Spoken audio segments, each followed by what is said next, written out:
Hello everyone, how are you all? I hope you guys are doing well. Welcome back to our channel and guys, जैसा कि आप सभी जानते हैं कि हम अपने इस सेशन में क्या कवर करेंगे, आपका मॉडल पेपर 4। ये जो सेशन है हमारा, ये पार्ट 2 है आपके मॉडल पेपर का। पार्ट 1 हम ऑलरेडी अपनी प्रीवियस वीडियो में कवर कर चुके हैं। अगर आपने वो वीडियो नहीं देखी है तो go and check it. Part 1 में हमने आपके 20 क्वेश्चंस को कवर किया था। अब हम रिमेनिंग 40 क्वेश्चंस को आपके इस वीडियो यानी कि पार्ट 2 में कवर करने वाले हैं। तो वीडियो को विदाउट स्किप किए लास्ट तक ज़रूर देखें, क्योंकि ये जो क्वेश्चंस हैं ये आपके एग्ज़ाम पैटर्न पर बेस्ड हैं, आपके यूजीसी नेट एग्ज़ाम के लिए। यूजीसी नेट एग्ज़ाम जो कि आपका कंडक्ट होने वाला है 20 to 30 सितंबर के बीच। तो टाइम नहीं है अब ज़्यादा, अगस्त आपका जा ही रहा है, सितंबर स्टार्ट होने वाला है। यू हैव ओनली 20 डेज, आप 20 डेज मानकर चलिए। अब आपको अपनी प्रिपरेशन को इस तरह से टर्न करना है कि आपके पास सिर्फ 20 डेज हैं ओनली। तो इसलिए वीडियो को विदाउट स्किप किए लास्ट तक ज़रूर देखें, ताकि आपसे कोई भी इंपॉर्टेंट क्वेश्चन मिस ना हो। एंड फर्स्टली, अगर अभी तक आपने हमारे चैनल को सब्सक्राइब नहीं किया है तो यूजीसी नेट एग्ज़ाम की बेस्ट प्रिपरेशन के लिए चैनल को सब्सक्राइब करें, साथ ही साथ बेल आइकन को भी प्रेस करें, ताकि हम अपनी जब भी कोई न्यू वीडियो अपलोड करें तो उसका नोटिफिकेशन सबसे पहले आप तक पहुंच सके। So without wasting much more time, let's move towards our topic. Start करेंगे अपना आज का सेशन। देखेंगे हम क्वेश्चन नंबर 21। ये क्वेश्चन हम ऑलरेडी अपने पार्ट 1 में कवर कर चुके हैं। आई होप आपने वीडियो को देखा होगा, नहीं देखा हो तो देख सकते हैं। टोटल 60 क्वेश्चंस को हम अपने मॉडल पेपर में कवर कर रहे हैं। एंड नाउ स्टार्ट करेंगे हम आज का session, that is question number 21। So question number 21 की अगर हम बात करें तो अगर 5472 इज इक्वल्स टू 9 होगा, 6342 इज इक्वल्स टू 6 होगा, 7584 इज इक्वल्स टू फिर से 6 होगा, तो 9236 इज इक्वल्स टू क्या होगा? तो 9236 इज इक्वल्स टू होगा आपका 2। Option number is the correct answer for this question. आगे बढ़ेंगे, देखेंगे सेशन का next question. And this question says that can an examination, एक एग्जामिनेशन में आपके 35% ऑफ द टोटल स्टूडेंट, यानी कि जो जितने भी टोटल स्टूडेंट हैं उन टोटल स्टूडेंट के 35% बच्चे जो हैं वो हिंदी में फेल हैं। आप ऐसे मान लीजिए कि टोटल स्टूडेंट्स कितने हैं आपके 100 हैं, इनमें से 35 स्टूडेंट जो हैं वो आपके फेल हो गए हैं किसमें? हिंदी में। 45 स्टूडेंट आपके फेल हो गए हैं इंग्लिश में। अब 35 और 45 कितना हुआ, इसको काउंट कीजिए। 5 5 10 3 4 7 8, यानी कि 80% तो कवर हो गया। अब हमें कितना कवर करना है? 20%, यानी कि 20% आपके फेल हुए हैं इंग्लिश में भी और हिंदी दोनों में ही मिला के 20% फेल हुए हैं। ठीक है, जो हिंदी में भी फेल हुए, इंग्लिश में भी फेल हुए हैं। तो आपको ये बताना है कि percentage of those who pass in both subject, तो उनकी परसेंटेज क्या है जो कि आपके दोनों सब्जेक्ट में पास हुए हैं। ठीक है, सो जब हम इनकी परसेंटेज निकालेंगे तो the correct answer for this question is option number D 40, यानी कि 40% स्टूडेंट ऐसे हैं जो आपके दोनों ही सब्जेक्ट में पास हुए हैं। आगे बढ़ेंगे, देखेंगे सेशन का next question. And this question says that 2 statements first and second given below are followed by 2 conclusions. यहाँ पर जो हमें 2 स्टेटमेंट्स दिए हैं, इनके 2 कंक्लूजन्स दिए हैं, 2 निष्कर्ष दिए हैं, ए एंड बी। अब आपको स्टेटमेंट को सपोज करना है, पता लगाना है कि कौन सी सही है। ठीक है, और उससे मतलब किससे सही कंक्लूजन ड्रॉ हो रहा है। पहले स्टेटमेंट्स देखेंगे। स्टेटमेंट में कहा है सम फ्लावर्स आर रेड, कुछ फूल जो है वो लाल होते हैं, तो बिल्कुल सही बात है। कुछ फूल आपके रेड इन कलर होते हैं, कुछ फूल आपके ब्लू इन कलर होते हैं। दोनों ही स्टेटमेंट्स तो ठीक हैं। अब कंक्लूजन्स देखते हैं जो इनसे निकल रहे हैं वो कौन से सही हैं।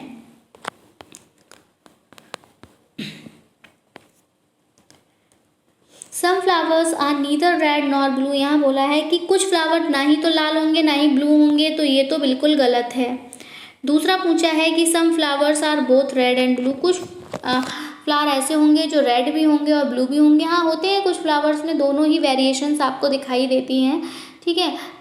कह सकते हैं हम, ऐसा आपको जनरली तो देखने को नहीं मिलता, लेकिन आपने रोज़ के फ्लावर में देखा होगा, नाम उसको रोज़ फ्लावर ही दिया जाता है। तो कुछ रोज़ की अलग अलग वैरायटी आती है, ब्लू रोज़ भी आता है आपका, रेड रोज़ भी आता है। तो कुछ फ्लावर्स आपके दोनों ही रेड और ब्लू होते हैं, कुछ फ्लावर ऐसे होते हैं जिनमें एक ही फ्लावर में दोनों कलर्स दिखाई देते हैं। तो ये आपके छोटे छोटे जो आजकल आप कह सकते हैं सिर्फ शो के लिए लगाए जाते हैं, ऐसे फ्लावर्स में आपको देखने को मिलता है। So the correct answer for this question is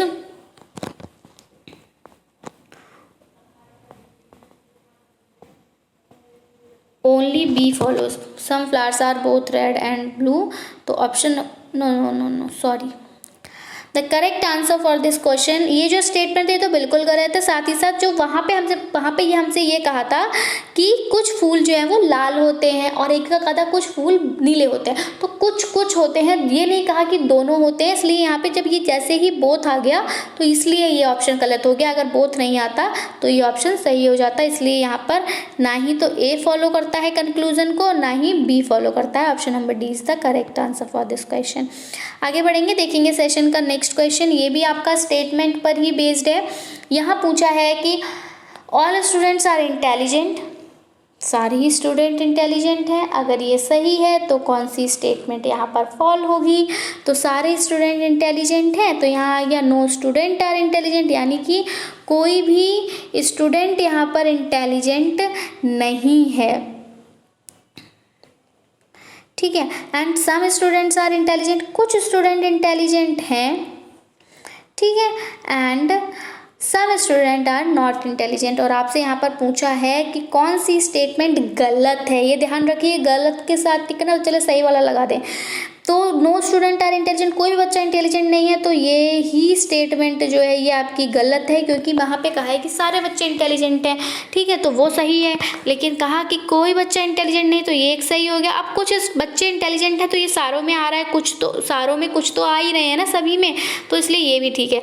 लेकिन some students are not intelligent, फिर से नॉट आ गया, यानी कि ये तो ऑप्शन आपका जो स्टेटमेंट है 1 और स्टेटमेंट 3 ये सही है। अब ये आपके किस ऑप्शन में? ये ऑप्शन बी में है, तो option number B is the correct answer for this question.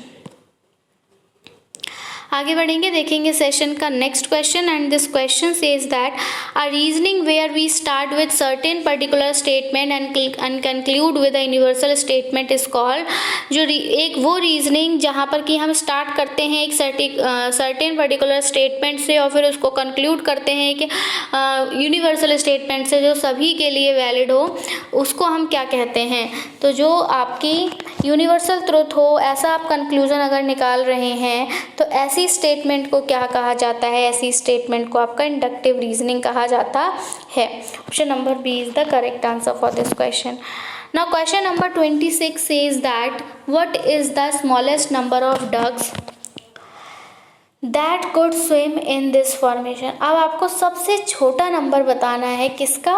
Ducks का, जो कि आपके इस फॉर्मेशन पर स्विम कर रही है, जो यहाँ पर बताया। हम इस फॉर्मेशन को भी पढ़ते हैं। यहाँ आपसे बोला है कि 2 ducks in front of a duck, यानी कि एक डक के सामने 2 डक हैं, ठीक है। एक ये वाली डक मान लीजिए, एक तो 2 डक तो इसके सामने है and 2 ducks behind the duck. अब 2 डक जो हैं वो इस डक के पीछे हैं and a duck between 2 ducks, और 2 डक्स के बीच में एक डक है। तो कितनी डक्स हो गई आपकी? तो डक्स हो गई आपकी 3, क्योंकि इस डक के आगे 2 डक बताई हैं, लेकिन दिखेगी होगी कितनी? क्योंकि अब इस डक के आगे एक डक यहाँ होगी और एक डक आपकी यहाँ होगी, तो ये 1 मिनट फिर से बनाते हैं। देखिए, ये है आपकी एक डक और आपसे कहा 2 duck in front of a duck, यानी कि इस डक के आगे 2 डक और हैं। एक डक ये हो गई और एक डक ये हो गई। इस डक के पीछे भी आपकी 2 डक हैं, यानी कि एक डक ये हो गई और एक डक ये हो गई। और फिर दोनों डक के बीच में एक डक है, तो वो तो यही वाली डक है, ठीक है, इसके और इसके बीच में हो गई, ठीक है। अब इसके सामने तो यही डक है और इसके सामने ये डक है, इसके सामने पीछे ये है और इसके पीछे ये है, तो इसलिए ये दोनों काउंट नहीं होंगी। तो जो सबसे छोटा नंबर होगा डक का इस फॉर्मेशन पे, वो होगा आपका ऑप्शन नंबर 3। आई होप आपको आंसर क्लियर हुआ होगा। Next question number 27। Mister A, miss B, Mr. C and Miss D are sitting around a table and discussing their traits। ठीक है, अब यहाँ पर देखते हैं कौन कौन है। मिस्टर ए हैं आपके, मिस्टर बी हैं और मिस्टर सी और मिस्टर डी हैं, और वो आपके टेबल के सामने बैठे और उन्होंने क्या डिस्कस करा है। उन्होंने डिस्कस किया है mister A sits opposite to the cook. जो मिस्टर ए हैं ये किसके अपोजिट बैठे हैं, कुक के, यानी कि कुक कहाँ बैठा होगा, यहाँ आमने सामने ही होंगे। B sits right to the barber. अब ये जो बी है ये बार्बर के राइट में बैठा है, तो बार्बर यहाँ हो गया। Washerman sits right to the barber. अब ये जो वॉशरमैन है ये बार्बर के राइट में बैठा है।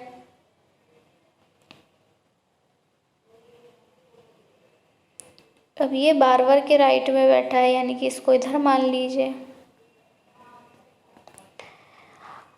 D sits opposite to Mister C. अब मिस्टर सी के अपोजिट डी बैठे हैं, यानी कि अब सी और डी को आप अपोजिट में बिठा लीजिए, ठीक है। सॉरी, डी ऊपर आएगा एंड सी नीचे आएगा। तो what are the traits of A and B. तो ए और बी क्या था आपका, ए कहाँ पे बैठ रहा था, कुक के अपोजिट बैठा था। ए कहाँ बैठा था, कुक के अपोजिट बैठा था, और बी जो था बार्बर के सीधे हाथ पे बैठा था, और वॉशरमैन जो था वो भी बार्बर के राइट में बैठा था, ठीक है। तो डी और डी जो था वो सी के अपोजिट है। तो यहाँ पर हमें बताना है ए और बी का ट्रेड क्या है। तो ए और बी ये दोनों क्या हैं, इन दोनों की अगर हम बात करें, so the correct answer for this question is tailor and cook.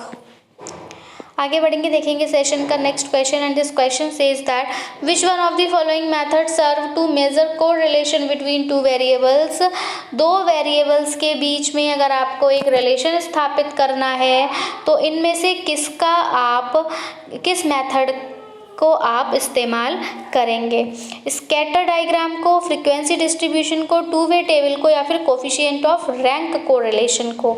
So the correct answer for this question is option number D, coefficient of rank correlation. Question number 29। Which one of the following is not an internet service provider. अब ISP कौन सा नहीं है इनमें से, क्या MTNL नहीं है, BSNL नहीं है, एयरनेट इंडिया नहीं है, या फिर इन्फोटेक इंडिया नहीं है।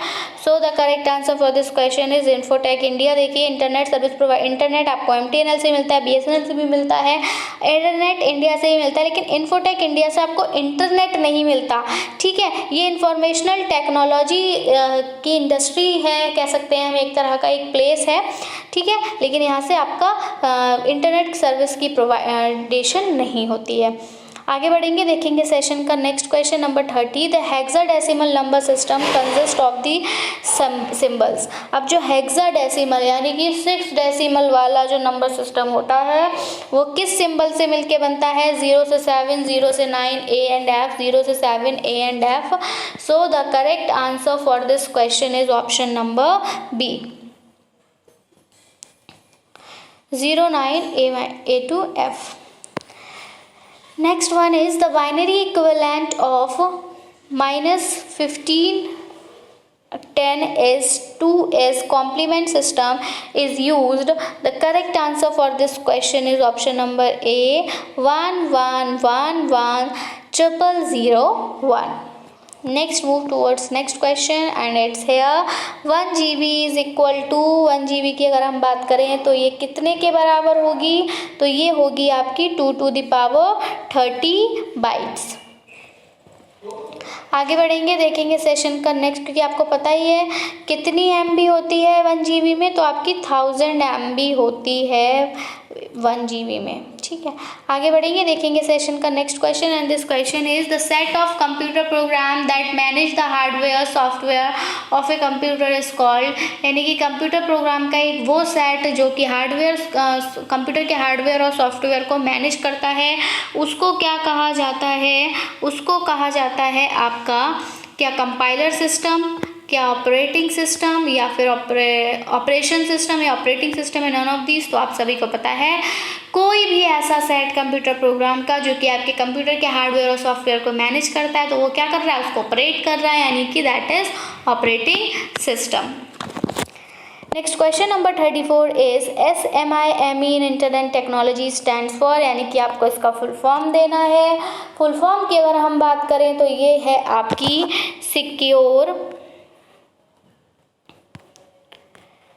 Secure multipurpose internet mail extension. Option number is the correct answer for this question. आगे बढ़ेंगे, देखेंगे सेशन का next question. And this question says that which of the following is not covered in 18 missions under the climate action plan of government of India.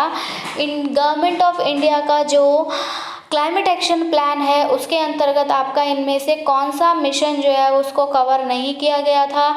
Solar power हो गया, waste to energy conversion हो गया, afforestation हो गया, या फिर आपका nuclear energy हो गया।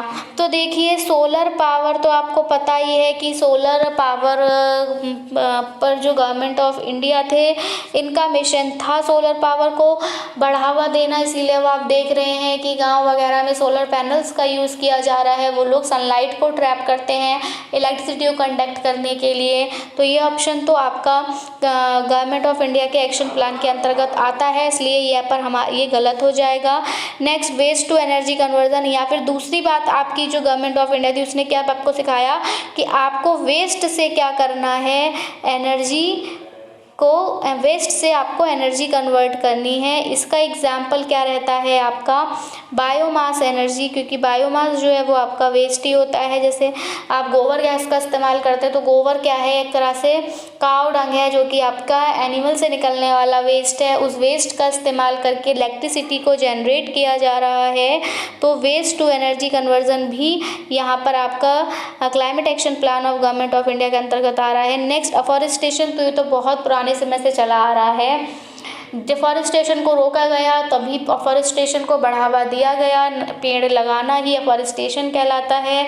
तो जो गवर्नमेंट है उसने उसका ये मिशन रहा था कि वो इतने पेड़ लगाएगी। जैसा कि आप सभी जानते हैं अभी आपके एनवायरनमेंट डे पर भी ट्रीज लगाए गए थे।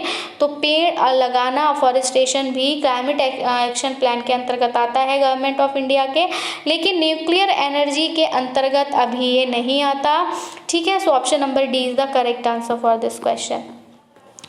Next question number 36, and this question says that the concentration of total dissolved solid, यानी कि जो आपके TDS होता है ड्रिंकिंग वाटर में, वो किससे ज़्यादा नहीं बढ़ना चाहिए। देखिए कुछ पैरामीटर सेट किए गए हैं आपके वाटर की। अगर हम बात करें स्पेशली ड्रिंकिंग वाटर के मैनेजमेंट की अगर हम बात करें तो वहाँ पर आपके कुछ सर्टेन पैरामीटर्स को सेट किया गया कि इतने पैरामीटर्स से ज़्यादा ना हो आपके TDS, TSS, आपकी एल्केनिलिटी, हार्डनेस, टेस्ट, ऑर्डर। तो ये यहाँ पर आपसे TDS का पूछा है कि किससे ज़्यादा नहीं होना चाहिए। सो the correct answer for this question is 500 mg पर लीटर, यानी कि अगर हम बात करें तो आपके 1 लीटर ड्रिंकिंग वाटर में 500 mg से ज़्यादा TDS नहीं होनी चाहिए। 500 mg तक अगर टोटल डिजॉल्व सॉलिड्स पाए जाते हैं तो ये डेंजरस नहीं है, ठीक है, मॉडरेट है। लेकिन अगर इससे बढ़ता है तो फिर ये हमारे को डेंजरस हो जाएगा। नेक्स्ट है चिपको मूवमेंट वॉज स्टार्टेड बाय। अब चिपको मूवमेंट को किसने स्टार्ट किया था? आप सभी को पता है चिपको मूवमेंट क्यों स्टार्ट किया गया था। तो क्या था कि ट्रीज़ को कट करने के लिए जो भी कॉन्ट्रैक्टर्स आए थे उनको रोकने के लिए जो विलेज की विमेंस थी उन्होंने ट्री को क्या किया था, हक कर लिया था ताकि वो ट्रीज़ को बचा सकें। उनका कहना था कि अगर आपको पेड़ काटने हैं तो उससे पहले आपको हमें काटना होगा, हमें मारना होगा। तो यही मूवमेंट को चिपको मूवमेंट का नाम दिया गया था क्योंकि उन लोगों ने ट्री को हक किया था, पेड़ से वो लोग चिपके थे। इसको सबसे पहले अगर हम बात करें तो स्टार्ट किया था आपके सुंदरलाल बहुगुणा ने। Option number D is the correct answer for this question. आगे बढ़ेंगे, देखेंगे सेशन का next question and question number 38 says that the constituents of photochemical smog responsible for eye irritation are. अब देखिए आपका स्मॉग होता है, ठीक है, तो इसमें आपका फोटोकेमिकल स्मॉग जो है ये आई इरिटेशन के लिए रिस्पॉन्सिबल है। तो इसको क्या कहा जाता है, SO2 या O3, SO2 या NO2, HCHOPAN, SO2 या फिर SPM। तो the correct answer for this question is HCHO and PAN। आगे बढ़ेंगे, देखेंगे सेशन का next question and this question says that assertion, यहाँ पे बोला है दैट सम कार्बोनेशियस एरोजल्स में बी कार्सिनोजेनिक। इन्होंने कहा कि कुछ कार्बोनेशियस एरोजल्स जो होंगे वो कार्सिनोजेनिक होंगे। कार्सिनोजेनिक का मतलब कैंसर कॉजिंग पैथोजेंस यहाँ पर पाए जाएंगे। नेक्स्ट है दे में कंटेन पॉलीसाइक्लिक एरोमेटिक हाइड्रोकार्बन, इनमें पॉलीसाइक्लिक एरोमेटिक हाइड्रोकार्बन्स होंगे और ये रीज़न था, ठीक है। अब आपको बताना है कि कौन सा आंसर यहाँ पर सही है। तो यहाँ पर option number A is the correct, कि ए और आर दोनों ही करेक्ट है और आर जो है वो करेक्ट एक्सप्लेनेशन है ए का, कि कुछ कार्बोनेशियस एरोजल्स कार्सिनोजेनिक होते हैं। और ये कार्सिनोजेनिक क्यों होते हैं, क्योंकि यहाँ पे आपके पॉलीसाइक्लिक एरोमेटिक हाइड्रोकार्बन्स पाए जाते हैं। आगे बढ़ेंगे, देखेंगे सेशन का next question and this question says that volcanic eruptions if affects. अब जो वोल्केनिक इरप्शन ज्वालामुखी फटता है वो किसको अफेक्ट करता है, तो ये बिल्कुल क्लियर है, आप सभी को पता है कि आपके एटमॉस्फेयर और हाइड्रोस्फेयर बायोस्फेयर को, लिथोस्फेयर बायोस्फेयर एटमॉस्फेयर को, या फिर लिथोस्फेयर हाइड्रोस्फेयर एटमॉस्फेयर को। तो यस, जो वोल्केनिक इरप्शन होता है, ज्वालामुखी फटता है, उससे आपकी क्या होती हैं, चट्टानें जो रॉक्स होती हैं ये टूटती हैं। पानी में आपका क्या आता है, सुनामी आ जाता है, ठीक है। एटमॉस्फेयर में हार्मफुल गैसेस रिलीज होती हैं, तो हार्मफुल गैसेस के रिलीज होने से अफेक्ट पड़ता है हमारे प्लांट्स पे, एनिमल्स पे, ह्यूमन बींग्स पे। तो वोल्केनिक इरप्शन आपका लिथोस्फेयर हाइड्रोस्फेयर और एटमॉस्फेयर को अफेक्ट करता है। आगे बढ़ेंगे, और जब इनको अफेक्ट करेगा तो बायोस्फेयर जो है वो खुद ब खुद अफेक्ट हो जाएगा। Next is 41 India's first defence university is in the state of. India की जो पहली डिफेंस यूनिवर्सिटी है उसकी अगर हम बात करें तो वो आपकी कहाँ है, हरियाणा है, आंध्र प्रदेश, उत्तर प्रदेश या Punjab. So it is in Haryana. Option number A is the correct answer for this question. Next question number 42. Most of the universities in India, क्या ज़्यादातर यूनिवर्सिटी जो है इंडिया में वो क्या कर रही हैं, सिर्फ टीचिंग और रिसर्च को कंडक्ट कर रही हैं। एफिलेट कॉलेज और उनके एग्जाम मतलब कॉलेज को अफिलिएशन दे रही हैं और एग्ज़ाम कंडक्ट करा रही हैं, या फिर कंडक्ट कर रही हैं आपकी टीचिंग, रिसर्च और एग्जामिनेशन को। तो ज़्यादातर यूनिवर्सिटीज़ आपकी टीचिंग भी करा रही हैं, रिसर्च भी करा रही हैं और एग्जामिनेशन भी कंडक्ट करा रही हैं। So option number C is the correct answer for this question. Next question number 43 कि इनमें से कौन सा एक कॉन्स्टिट्यूशनल बॉडी नहीं है। क्या इलेक्शन कमीशन नहीं है, फाइनेंस कमीशन नहीं है, यूनियन पब्लिक सर्विस कमीशन नहीं है, या फिर प्लानिंग कमीशन नहीं है। तो कॉन्स्टिट्यूशनल बॉडी की अगर हम बात करें तो जो प्लानिंग कमीशन होती है यही आपकी कॉन्स्टिट्यूशनल बॉडी के अंतर्गत नहीं आता।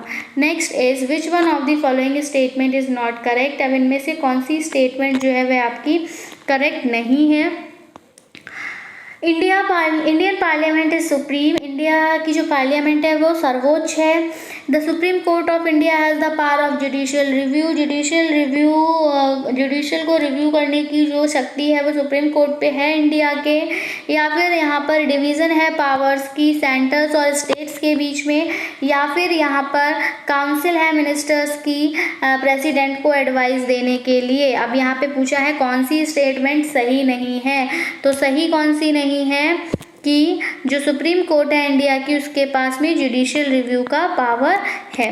ठीक है, option number 2 is the correct answer for this question, क्योंकि जुडिशियल रिव्यू का पावर सुप्रीम कोर्ट के पास नहीं है। Next question number 45, which one of the following statement reflects the republic character of Indian democracy. Indian democracy के republic character को कौन reflect कर रहा है? Written constitution, no state religion, devolution of power to local government institutions, या फिर elected presidents and directly और indirectly elected parliament. So the correct answer for this question is option number D, elected president and directly और indirectly elected parliament. Next, move towards next question. Question number 46. Who among the following appointed by the governor can be removed by only the president of India? यहाँ पे पूछा है कि जो governor के द्वारा appoint किया जाता है उसको रिमूव किया उसको सिर्फ प्रेसिडेंट ऑफ इंडिया के द्वारा जो है वो रिमूव किया जाता है। कौन है ऐसा? इसको गवर्नर चूज करता है। तो ये है आपका member of state public service commission, इसको गवर्नर चूज करेगा और इसको सिर्फ प्रेसिडेंट ही हटा सकता है। नेक्स्ट आपको यहाँ पर देख लीजिए 2 सर्कल्स दिए हैं जिन्होंने कि मैन और प्लांट्स की क्लास बताई है। बड़ा सर्कल जो है वो मॉर्टेलिटी को यानी कि आप मॉर्टेलिटी यानी कि डेथ को रिप्रेजेंट कर रहा है। तो इनमें से पूछा है कि कौन सा जो है वो ये वो करता है कि सारे ही जो मैन हैं वो मॉर्टल हैं। तो यहाँ पर आपको एक सर्कल जो है वो चूज करना है इसके लिए। So the correct option for this is option number C. ठीक है, ये छोटा वाला जो है वो इसके अंदर है, यानी कि पता चल रहा है कि ये जो है मॉर्टेलिटी है और यहाँ पर कुछ मैन दिखा दिए कि सारे मैन जो है वो आपके मॉर्टल हैं। नेक्स्ट आपको यहाँ पर ये डेटा दिया हुआ है। ठीक है, 2006 से 2010 के बीच में इस टेबल को आप पढ़ेंगे, देखेंगे जो टीवीज़ हैं 2006 में 6000 जो है वो आपकी सेल हुई थी, इसका प्रोडक्शन हुआ था। इस तरह से आपसे यहाँ पे क्वेश्चन पूछा है कि किस साल में जो टोटल प्रोडक्शन था आपका इलेक्ट्रॉनिक आइटम का वो सबसे ज़्यादा रहा था। तो आप देख लीजिए इलेक्ट्रॉनिक आइटम का प्रोडक्शन सबसे ज़्यादा किस साल में रहा है। तो आप देख रहे हैं 13,000 एंड 9,000 कितना होगा आपका 22,000। तो सबसे ज़्यादा जो है वो आपका इधर रहा है 2008 में। So option number C is the correct answer for this question. Next आपसे पूछा है कि जो डिफरेंस रहेगा average of production of LCD और टीवीज़ के बीच में 2006 से 2008 के बीच में वो कितना है। तो जब आप 2006 से 2008 के बीच का डिफरेंस देखेंगे टीवी और एलसीडी का, तो यहाँ पर आप देख रहे हैं कि 600, 9,000, 1300, 7,000, 9,400 एंड 9,000। तो ये जो इसका डिफरेंस निकल के आएगा वो यहाँ पर ऑप्शन आपको गलत प्रोवाइडेड है। जब आप इनका डिफरेंस निकालेंगे तो आपका करेक्ट आंसर क्या आएगा 2600 आएगा। तो it's the correct answer for this question. आगे बढ़ेंगे, देखेंगे सेशन का next question and this question says that what is the year in which production of TVs is half the production of LCD। किस साल में टीवी के production का आधा जो था LCD का प्रोडक्शन था। तो ये हमें आंसर करना है। आप यहाँ से डेटा से इसको देख सकते हैं and the correct answer for this question is option number B 2006। आगे बढ़ेंगे, देखेंगे सेशन का next question. Question number 51, what is the ratio of production of LCD in the year 2008 and 2010। 2008 और 2010 में रेशियो कितना रहा था। आप एक बार इसका रेशियो निकालेंगे, टेबल नोट कर लीजिए और रेशियो निकालिएगा टीवी और एलसीडी का। तो आपका जो करेक्ट आंसर आएगा that is option number B 3:4।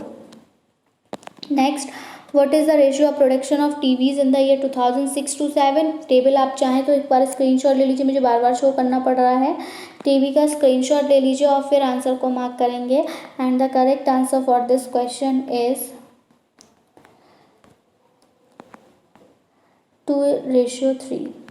ठीक है, now move towards next question number 53। यहाँ पे पूछा है कि कुछ स्टूडेंट्स जो हैं क्लास में वो ग्रेट क्यूरियोसिटी मतलब वो लोग लर्निंग की तरफ उनकी जो जिज्ञासा है वो कुछ ज़्यादा ही होती है। तो ये ऐसे बच्चे इसलिए होते हैं क्योंकि ये गिफ्टेड होते हैं नहीं, या फिर ये आपके रिच फैमिली से आते हैं इसलिए इनमें पढ़ने की जिज्ञासा ज़्यादा होती है, या फिर हम कह सकते हैं कि शो आर्टिफिशियल बिहेवियर, इनका बिहेवियर आर्टिफिशियल होता है, फिर क्रिएट इनडिसिप्लिन इन दी क्लास। तो देखिए वैसे तो गिफ्टेड वाला नहीं होना चाहिए था, लेकिन अब जब यहाँ पर आपके ये तीनों ऑप्शन जो नेगेटिव हैं तो जो करेक्ट आंसर आएगा वो गिफ्टेड, कि ऐसे बच्चे गिफ्टेड होते हैं। आगे बढ़ेंगे, देखेंगे सेशन का next question and this question is the most important quality of a good teacher is. एक अच्छे टीचर की जो सबसे अच्छी क्वालिटी होती है, देखिए कितनी बार आ गया।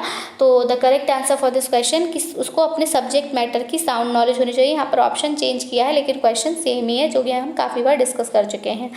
नेक्स्ट इज क्वेश्चन नंबर 55 कि which one of the following is appropriate in respect of teacher student relationship. Teacher student relationship की रिस्पेक्ट में कौन सा अप्रोप्रिएट रहेगा।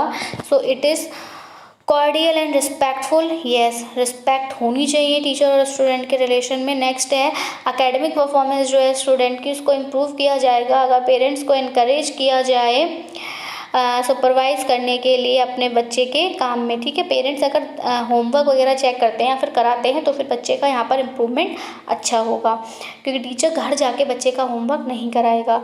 इन a lively classroom situation there is likely to.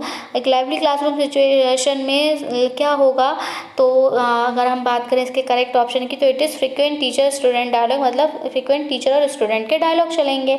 Next मतलब बातें चलेंगी, communication होगा, इंटरेक्शन होगा। If a parent approaches the teacher to do some favor to his her ward in the examination, the teacher should। अगर कोई parent कहता है कि आप मेरे बच्चे की मदद कर दीजिएगा एग्जाम्स में, तो यहाँ पर जो टीचर है उसको क्या करना चाहिए, तो यहाँ पर उसको बहुत ही प्रेम से विनम्रता से मना कर देना चाहिए कि मैं ऐसा नहीं करूँगा। लेकिन लड़के नहीं बोलना है, रूडली नहीं बोलना है, पोलाइटली और फर्मली बोलना है। नेक्स्ट क्वेश्चन नंबर 59 कि which one of the following phrase is not relevant to describe the meaning of research as a process. Research का एक प्रोसेस की तरह कौन सा फ्रेज जो है वो रिलेवेंट नहीं है। Systematic activity, objective observation. तो yes, objective observation, option number B is the correct answer for this question. And the last question of this session is which of the following is not an example of a continuous variable. अब देखिए continuous क्या नहीं है, लगातार निरंतर क्या नहीं चल सकता। फैमिली साइज निरंतर वही रहेगा नहीं, कभी बर्थ होंगी कभी डेथ होंगी तो ये भी डिस्टर्ब होता रहेगा। हाइट आपकी एक सर्टेन ईयर तक ही बढ़ेगी। अब आपसे कहा जाए कि आप 30 की एज में आपकी हाइट में ग्रोथ हो जाए, ऐसा पॉसिबल है? बिल्कुल नहीं। तो हाइट भी आपकी कंटिन्यूस वेरिएबल नहीं है। एटीट्यूड भी आपका हमेशा सेम नहीं रहेगा, तो ये भी आपका रॉन्ग है। लेकिन जो इंटेलिजेंस है वो आपके एक्सपीरियंस की बेसिस पे हमेशा बढ़ती रहेगी, तो यही जो है आपका कंटिन्यूस वेरिएबल है। Option number B is the correct answer for this question. I hope आपको सेशन पसंद आया होगा। वीडियो पसंद आया हो तो प्लीज़ वीडियो को लाइक करें, साथ ही साथ अपने फ्रेंड्स में शेयर करें। So that's it from my side. I will be coming back with some new important questions. Till then take care and bye bye. Thanks for watching. Thanks, have a nice day.